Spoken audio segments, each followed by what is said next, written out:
Hey everyone, we are back with another recipe and today we are going for French toast.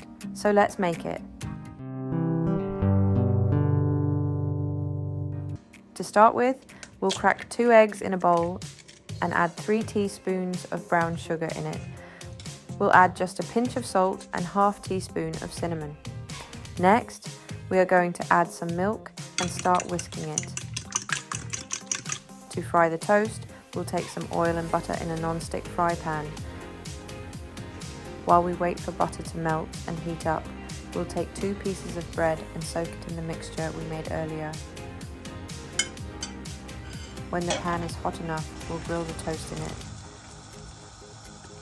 We are flipping the toast to the other side every once in a while to avoid that burnt taste and keep it crispy from outside and fluffy from inside.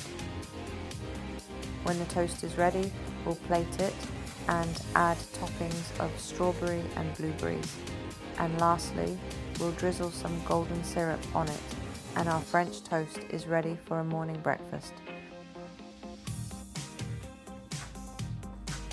We'll see you with another delicious recipe in the next video.